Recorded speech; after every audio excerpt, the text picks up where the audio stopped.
Before we get into the video, could everyone please subscribe to my channel? Thank you so much. After I could hear the inner thoughts of my goddaughter, I learned that my husband, whom I thought loved me the most, had teamed up with my best friend to murder me. My beloved goddaughter was wholeheartedly wishing me dead. I pretended to go along with their little act on the surface while actually collecting evidence. You two scumbags can compete for the best actor and actress in prison. Suddenly one day, I heard the inner thoughts of my goddaughter. She said, "Godfather said that when godmother dies, he will send me to study abroad." How wonderful! Because I had been married for many years without having a child, this child recognized me as her godmother, and my husband was her godfather. On the second day of the Chinese New Year, my husband and I went to pay a New Year's call to my best friend Sophia's house. I placed the carefully prepared gifts on the table, big and small bags. Then I heard Lily's voice ringing in the empty hall, but what she said made me shudder. I clearly heard her say that my husband had told her that I would die.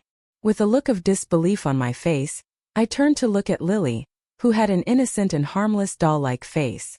Why could I hear these words? Were these Lily's inner thoughts? Why would I die next month? What did it have to do with my husband? A string of questions flooded into my mind. I could hardly believe it and walked over to ask Lily. Did Lily just say something? Lily was puzzled and gave me a confused and innocent smile. "I didn't say anything," she replied. I looked at her hesitantly, thinking that maybe I was just too tired recently and was having auditory hallucinations. But suddenly I heard her say again, "This woman is so stupid. Once Godfather gets rid of her, he can be with Mom." I suddenly looked up at Lily. She had an innocent and carefree smile on her face, but it sent a chill down my spine. It wasn't an auditory hallucination. I had acquired the ability to read minds. I could hear Lily's inner thoughts. At this moment I clearly understood that my husband, whom I thought loved me the most, had hooked up with my best friend behind my back and was plotting to kill me. My beloved goddaughter also wanted me to die. In an instant, a huge sense of fear swept over me. Sophia came out with the dishes. "Dinner's ready." On the other side, Ethan walked over and gently took my hand. I tried my best to stay calm but subconsciously wanted to pull my hand away, only to be held by him and led to the table. At the dinner table, Lily took out her certificate of merit. My husband's face was full of joy as he kept praising Lily. "Lily is really impressive. It's no wonder she got into university and brought back a scholarship." Sophia's eyes narrowed into slits as she looked meaningfully at Ethan and me. "Isabel, Lily's success is all thanks to your good teaching. If you two had a child with your intelligence, the child would surely be much better than Lily." I paused as I was holding my chopsticks. Ethan and I had been married for 5 years. I had an accidental miscarriage. When I was pregnant with our first child, the doctor said it would be difficult for me to get pregnant again. Mom, hearing this, Lily threw her chopsticks in dissatisfaction, knocking over my cup. I bent down to pick it up and saw that under the table, my best friend's leg, which had been tightly hooked around my husband's trouser leg, suddenly loosened. But I had already seen it. I calmly picked up the cup and sat back down. "Are you okay, honey?" Ethan was looking at me nervously, as if afraid that I would discover their affair. Sophia's expression also changed. "Lily, what are you being so clumsy for? Apologize to your godmother quickly." "Godmother, I'm sorry. I didn't do it on purpose." Lily hugged my arm apologetically, acting cute. But I heard her inner thought. "This woman is so annoying, she got me scolded." So the person I had always treated wholeheartedly like my own daughter actually hated me so much behind my back. I calmly pulled my arm out of her embrace and forced a smile. After that meal, all I felt was shock and heartache. I had no appetite. In the evening, Ethan received a phone call and was about to rush out. "Honey, a big client has come to the factory. I have to go there quickly." Ethan was lying to me. The moment he picked up his phone, I caught a glimpse of the caller's name, which was Sophia. "Husband, let me go with you." I casually tested him, but Ethan didn't change his expression. "No need, honey. You just stay at home and rest peacefully. Wait for me to come back." He turned back and kissed me on the forehead, then turned and rushed out. How hypocritical. I wiped the mark on my forehead vigorously. Late at night, Ethan came back, washed up, and then fell into bed. I pretended to be asleep. After he was sound asleep, I quietly got up and reached for his clothes pocket, taking out his phone. I entered the password, but it was incorrect. He had already changed the password to keep me out. I quietly picked up Ethan's hand and used his fingerprint to unlock it. I opened WeChat. The top contact wasn't me but Sophia, his darling. My fingers were trembling as I clicked into their chat box and scrolled through those ambiguous words. I finally realized that they had been involved with each other even before we got married. Ethan married me just because he was after my family's property. Now they were planning to kill me to swindle the marital property. But that wasn't enough. Ethan had also taken out a large accidental death insurance policy on me. I put the phone back in its place and ran out of the bedroom. I ran into the bathroom and finally couldn't hold back my tears and cried bitterly. Ethan and I had been in love for 5 years and married for 5 years. When he was courting me, he said that he would only love me for the rest of his life. When he proposed, he said that he would be good to me for a lifetime. So even though he was penniless and my parents objected, I still married him without hesitation. After marriage, he was good to me and very ambitious. We ran a fabric factory. Together, I had always thought that I had married the right person, but I never expected that the husband I had chosen, against all odds, would one day betray me and even want me to die. I was crying so hard that I could hardly catch my breath. I never thought that I, Isabel, would have a day when I was so blind. My heart was torn to pieces. I stayed in the bathroom all night without closing my eyes. The next morning, I put on makeup to cover the tiredness under my eyes. Today, I was going to go back to my parents' house with Ethan to pay a New Year's call.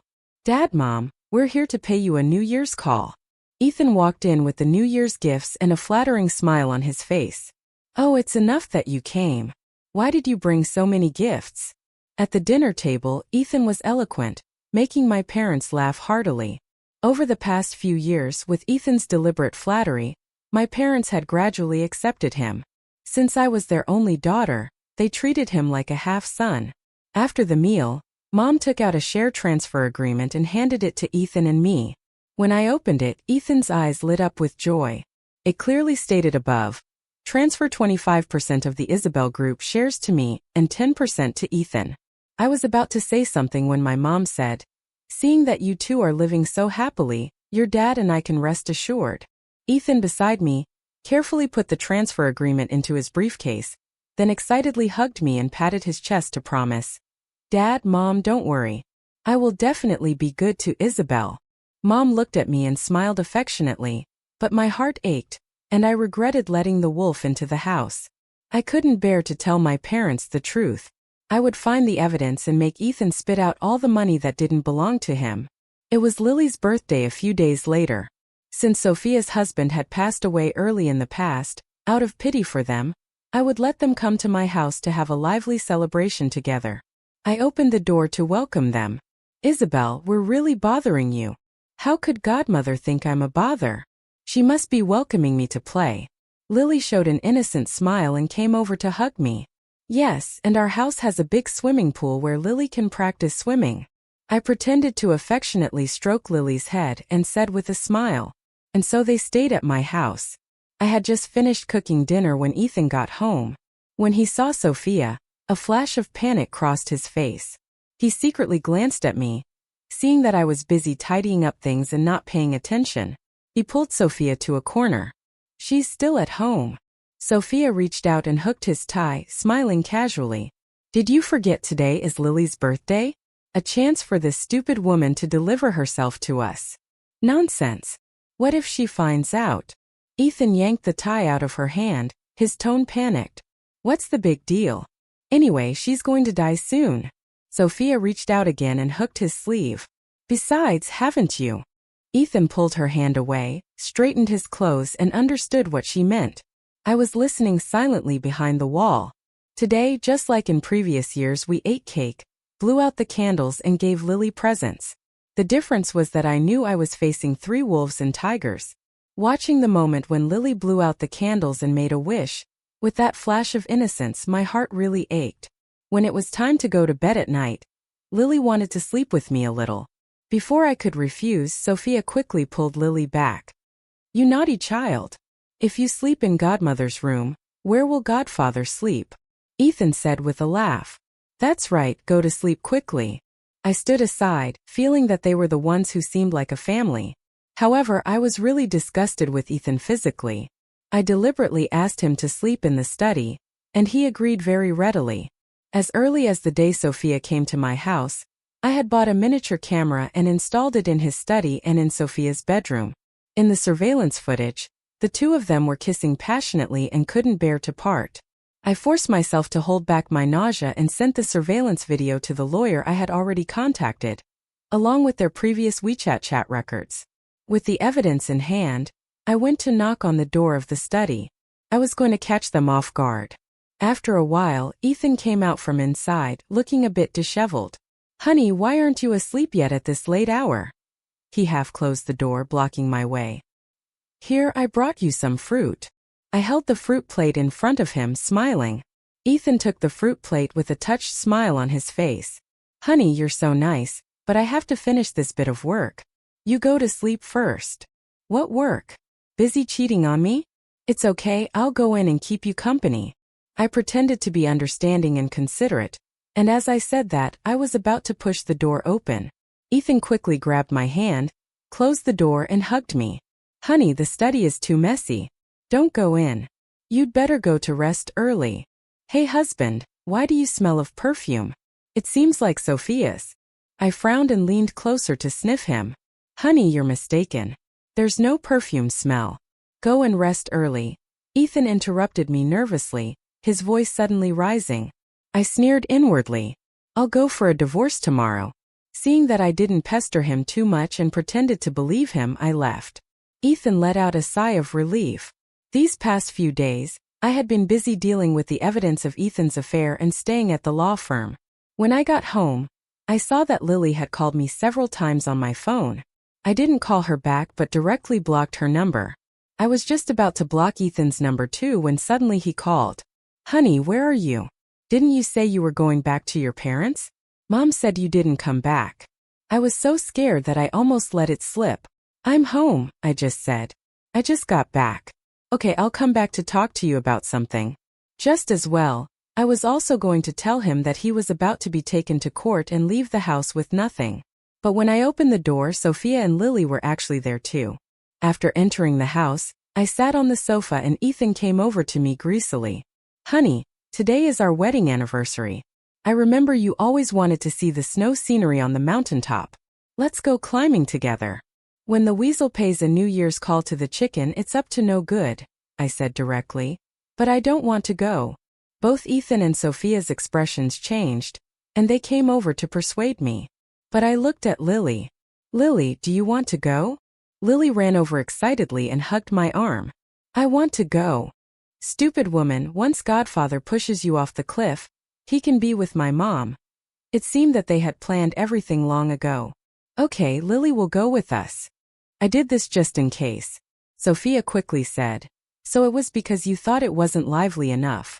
Since Lily is going, I'll go too. I'll take Lily to play and won't disturb you two lovebirds. I could see that Sophia was almost gnashing her teeth when she said this. Seeing that I agreed, and now there was even more help. Ethan couldn't hide the smug smile on his face and excitedly kissed me several times. You two have such a good relationship, unlike me. My husband passed away early and there's no one to depend on me, Sophia said sourly beside me. I lowered my head and pretended to smile shyly. At night, I was watching the surveillance footage. Do we really have to kill her? Ethan looked hesitant, as if he was remembering how good I had been to him. Sophia's expression changed and she pushed him. What, you can't bear to do it? Don't forget that it was you who put the poison into her tocolytic medicine with your own hands, killing the child you and Isabel were going to have. If you don't kill her and she finds out later, she won't let you off. I was thinking of giving her a slow-acting poison to kill her at that time. I didn't expect that she was pregnant and that it would kill my own child. I couldn't believe what I was hearing. Remembering that when I was pregnant, the doctor said my pulse was weak and the pregnancy was unstable with a risk of miscarriage, I had always thought that miscarriage was an accident. But I never expected it was Ethan who did it. He had wanted to kill me so early on and even killed my child. What a beast! A fire of rage flared up in my chest. It would be too easy on these two scumbags just to make him leave the house with nothing. If you hadn't been soft-hearted back then and stopped giving her the poison, she would have been dead long ago. This time you can't be soft-hearted again. You must get rid of her during this mountain climbing trip. Sophia was still luring him on.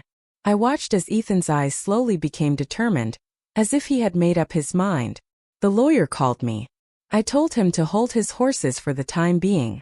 I asked the lawyer how many years one would be sentenced for killing one's wife to defraud insurance. Before dawn the next day, Ethan got up excitedly, changed his clothes and unusually made breakfast. I sat at the table and watched Ethan eagerly bring me breakfast. I was afraid he might have put something in it, so I pretended to have a stomach ache and didn't touch a bite. After breakfast, Ethan drove me and Lily to the foot of Mount Wayo. We picked up our equipment and food and started climbing. Lily rushed ahead excitedly, constantly urging me to walk faster while secretly complaining in her heart. She's walking so slowly. I can't wait to see the scene of her death. I suddenly felt strange looking at the lively Lily in front of me. I remembered when she first went to university and came from Nanching to be high. I was afraid she wouldn't get used to the northern climate, so I bought her clothes, shoes, and face creams. I gave her whatever she asked for. I had no children of my own, so I treated her like my own daughter. But now not only is she ungrateful, but she can't wait to see me die. I hated myself again for being blind and not being able to see people clearly. But it's not too late now. Honey, I'm a bit tired. Let's take a rest. When we climbed to the halfway point of the mountain, I called to Ethan and sat on a stone bench nearby. Ethan concealed his eagerness on his face and nodded in agreement. I took out my phone and tapped on the screen a few times. Honey, don't play with your phone when we're out here. Give it to me. Just as I sent the text message to the lawyer and looked up, I heard Ethan's words. He reached out his hand, his eyes fixed on my phone. Okay, I won't play with it then. I turned off my phone and put it in my bag, then took his arm and pretended to be casual during the break. Ethan kept looking at his watch. After a while, he started urging me to set off again. Honey, let's go quickly. Otherwise, we'll miss the sunrise. My best friend's daughter was also looking at me eagerly, and her inner thoughts came through. Yes, when we get to the top of the mountain, Godfather will push you off the cliff, and that will be the end of you. It's still uncertain who will come out on top. We climbed to the top of the mountain with the help of our walking sticks, all panting. Honey, look what a beautiful snow scene. Ethan and Lily ran to the edge of the cliff. He praised loudly with his back to me. At this moment, Ethan was standing less than 2 feet away from the edge of the cliff. With just a light push, he would fall into the abyss and die without a proper burial. Isabel, push him down so that he can't harm you anymore. Thinking like this, I involuntarily walked closer to him and slowly stretched out my hands towards Ethan's back. Honey. Suddenly he turned to look at me. I quickly raised the hands I had stretched out and pretended to be in a trance. Yes, husband, the place you chose is so beautiful. Almost I would have killed him. Fortunately, such a scumbag isn't worth sacrificing the rest of my life for. I'll let the law punish him. Ethan seemed to sense something and slowly walked away from the edge of the cliff. He walked closer to me while I always kept a distance from the edge of the cliff. Honey, you must be tired after climbing for so long. Have some water. He took out a bottle of water from his bag and handed it to me with a strange smile on his lips. At this time, Lily's inner thoughts rang out again. Godfather put a sleeping pill in the water. Once you drink it, he'll take the opportunity to push you down later. When the police ask, we can say that you lost your balance and fell because you were exhausted. It has nothing to do with Godfather at all. She had an expression of waiting to see a good show. Seeing that I took the water, a flash of excitement and eagerness for his plan to succeed passed through Ethan's eyes. I pretended to be unaware and slowly unscrewed the cap. Thank you, husband. I slowly put my mouth to the bottle opening, and Ethan's eyes became even more impatient. However, husband is the most hard-working one, carrying all these bags. Husband should have a sip of water to quench your thirst first. I handed the water back to Ethan again and gave him a bright smile. Ethan's expression changed, and then he smiled and pushed the water back with a hint of danger in his eyes. I'm not tired. I only feel sorry for my dear wife. This time I didn't refuse and tilted my head back to drink the water. Ethan smiled easily when he saw that I had drunk it. I lifted my sleeve to wipe my mouth but secretly spat out the water that I hadn't swallowed onto the sleeve. After that, Ethan repeatedly suggested that I go to the edge of the cliff to enjoy the snow scene, but I remained unmoved and pretended to be angry. It's so dangerous at the edge of the cliff. Does my husband want me to fall down? Ethan quickly shook his head, his face growing more and more eager and restless. It seemed that he wouldn't give up until he got rid of me. This time, what should I do? I looked around and saw an ice pool on the mountain. Got it. I pointed to the open space beside the ice pool and said loudly, "Husband, why don't we go and sit over there?" Ethan followed my gaze and suddenly his eyes lit up. We sat down beside the ice pool. I pretended to play with the water in the ice pool with my back to him. Suddenly, I felt a push on my back. Ethan pushed me into the ice pool. Splash! I was pushed into the ice pool by Ethan, struggling desperately and looking at him in panic. "Husband, save me." "Save you? Stupid woman. It was your godfather who pushed you down." Lily covered her mouth and laughed uncontrollably. "Husband, why are you trying to harm me?" Soaked in the ice water, my face was pale from the cold. Ethan stood by, watching me in a panic with a smug look on his face, showing his true colors. "Wife, don't blame me. It's because you're rich. Only when you're dead can I get your property and be with Sophia forever." With that, he kicked me hard in the pool. I then turned around to kiss Sophia. The three of them watched with satisfaction as I struggled for my life until I lost my strength and sank to the bottom of the pool without a sound. I heard Ethan's joyful voice. "Ha ha ha, Isabel, you're finally dead." After a while, when there was no sound, they finally left, relieved. But what they didn't know was that I had learned winter swimming since I was a child and could hold my breath underwater for a long time. I deliberately chose this ice pool in winter. Clothes are thick. Once soaked in water, they become so heavy that it's hard to break free. So, I had already cut the clothes in advance and could tear them open at any time. I clenched the waterproof voice recorder in my hand and slowly swam towards the surface of the pool. Suddenly, another person jumped into the ice pool and pulled me up forcefully. When we got to the shore, I pretended to pass out, but that person kept patting my face. "Godmother! Godmother!" I was shocked. That voice, it was Lily. Damn it, am I too late? Godmother isn't really dead, is she? This time, her inner thoughts were different from before. She was worried that I might die. I slowly opened my eyes and met her worried expression, which didn't seem fake. But I was full of doubts. Didn't she wish for me to die quickly? Why did she come back to save me? And why did she look so concerned about me? Before I could think much, Lily took me to the house she rented outside and brought me a cup of ginger syrup. She sat in front of me, looking at me seriously and said, "Godmother, I know you can hear my inner thoughts." I stared at her in shock, but her next words shocked me even more. "Not just you, Ethan can too. He forced me to help him kill you with the chance of studying abroad. But Godmother, I remember all the good things you've done for me. How could I bear to harm you?" She held my hands tightly, her eyes full of sincerity. "But even if I didn't help him, he would still try every way to harm you. So, I pretended to cooperate with him." I was extremely surprised. So, all those mean inner thoughts she had before were to deceive Ethan and remind me to be careful of him. And she jumped into the ice pool, regardless of the danger, to save me. I could hardly believe it, but I heard her constantly saying in her heart at this moment, "Godmother, I'm sorry. I'm sorry." I wiped the tears from her face and suddenly felt my eyes getting moist too. It turned out that not everyone I treated with my heart was an ungrateful person. The crow repays its parents' kindness, and the lamb kneels to suckle. Even animals know how to be grateful, let alone humans. Seeing that I didn't say anything, Lily got a bit panicked. "Godmother, believe me.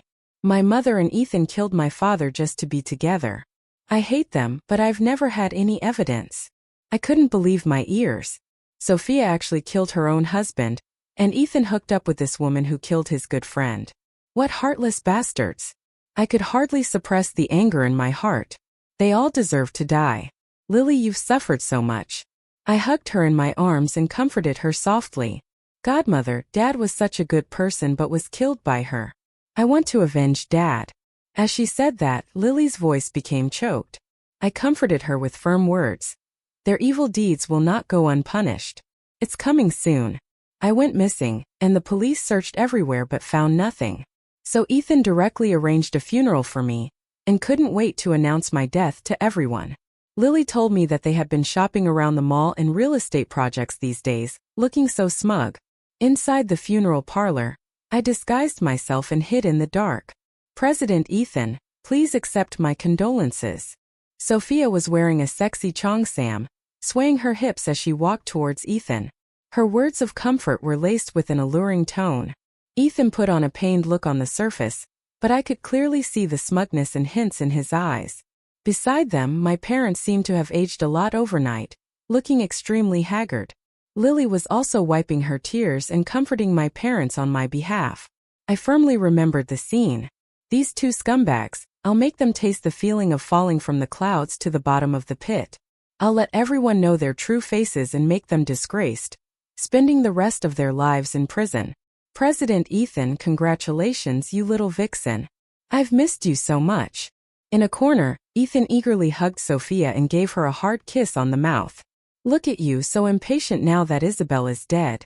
As soon as you deceive her parents out of her share, we can be together openly. Sophia cast a flirtatious glance and hooked her arms around Ethan's neck. But that old man, her father, is not easy to deceive. They still don't believe that Isabel is dead. Even now, they keep saying they won't believe it until they see her alive or dead. Fortunately, I managed to get by with a fake corpse. Soon we'll be able to be together openly, baby. With that, Ethan kissed her impatiently, and the two of them were locked in a passionate kiss. I walked by quietly. During the break in their kissing, Sophia turned her head, meeting my gaze. I curled the corners of my mouth into a smile and walked away quickly. Sophia saw me and looked astonished. Then she pushed Ethan away and hurried after me. What's wrong with you? Ethan rushed after her and asked in confusion. I saw Isabel. She's not dead. Sophia was trembling, looking terrified. Ethan, however, didn't take it seriously and retorted, impossible. I saw her fall into the ice pool with my own eyes, and she didn't move after that. Just then, Lily came over and interrupted them. Godfather. Mom. Sophia gave a sarcastic laugh, still calling him Godfather. Her expression froze under Ethan's scrutinizing gaze. She was sweating profusely. She thought to herself, I'm just not used to it, although in my heart I've already regarded Godfather as my real father long ago. Ethan's mood immediately improved. He placed his hand on Lily's shoulder and rubbed it. Take your time. Having a daughter as good as Lily is my good fortune. Lily went back and threw up badly. When I found out, I helped Lily burn that dress. In the evening, I turned on the surveillance. Lily was sitting beside me, eating the snacks I bought for her. In the video, Ethan brought Sophia back to our house, and the two of them were having wild sex in my room, looking quite happy. I quickly covered Lily's eyes, and she covered mine with her small hands. Godmother, I'm used to it already. I felt a bit sorry for her. I couldn't imagine what kind of life she had been living. After comforting Lily, I continued to watch the screen under my control. A noise came from Ethan's room. Woohoo! Ethan sat up and nervously scanned the surroundings. Woohoo! Husband, why did you try to harm me? Woohoo! It's her. She's back. She's not dead. I watched as Sophia hid in Ethan's arms in fear while he was trying to pretend to be calm. Impossible. Isabel is already dead. Who's playing tricks here? Don't think I'll be afraid of you, husband. You're so cruel. I was so good to you, but in the end you tried to harm me. It's her. She's come back for us. The face of my female corpse suddenly appeared on the wall, full of resentment and unwillingness. After scaring them for a few days, both of them had dark circles under their eyes. My lawyer had also sorted out all the evidence. When the two of them were about to swipe their cards to buy a house, the salesperson came over and looked at them with disdain. Sorry, sir, your card has been frozen. Moreover, we don't intend to sell this house to you two scumbags. Sophia was so angry that she cursed loudly. What's your attitude?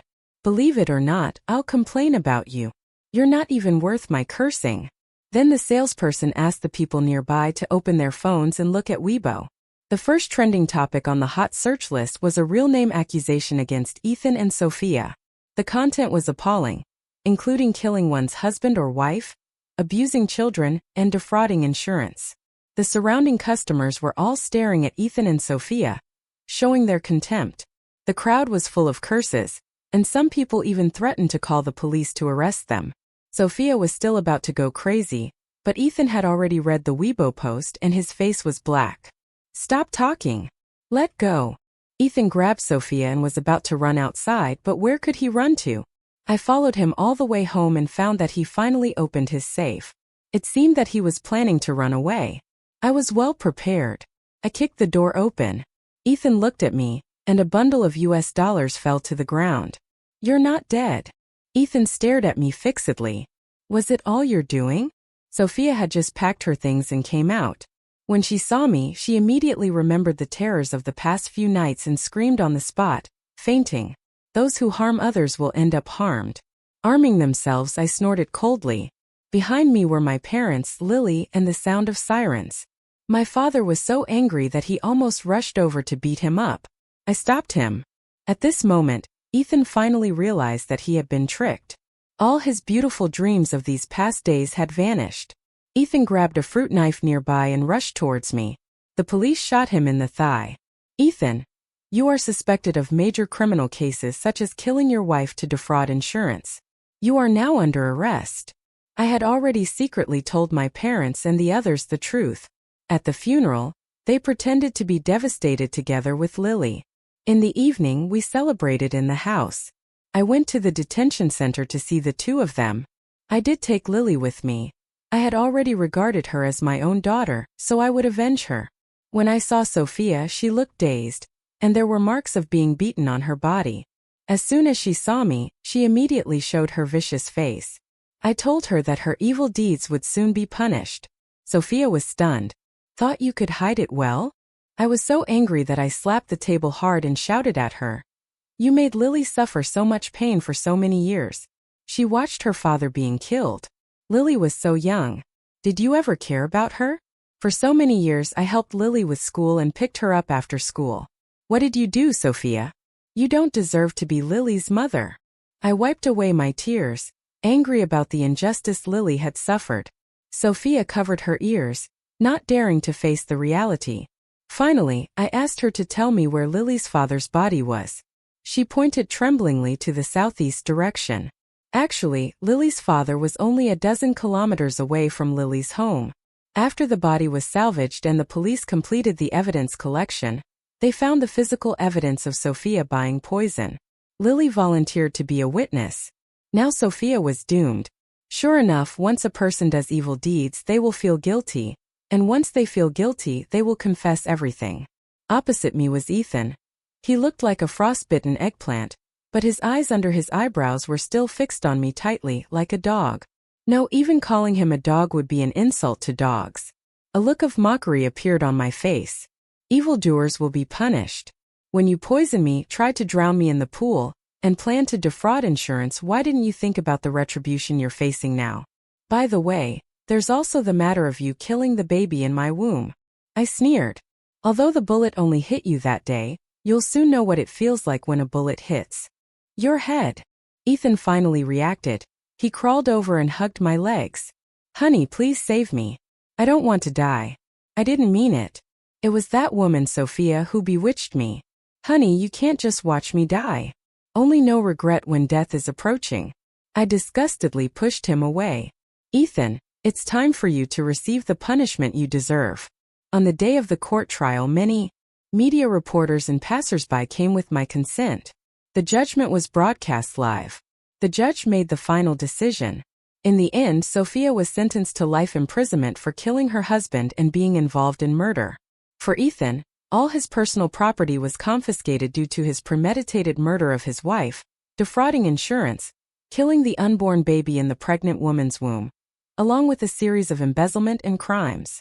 With multiple crimes combined and the circumstances being extremely serious, he was sentenced to death. Before Ethan was executed, I was taking over his company. I wore a business suit to see him one last time. I had taken back what was mine and was no longer a housewife. He looked so wretched, and I just felt a sense of relief in my heart. "Ethan, you're going to die. You'll die a horrible death." He looked at me with venomous eyes, his words full of unwillingness. Do I really regret? I regret being soft-hearted back then and not killing you earlier. I just smiled, neither confirming nor denying it.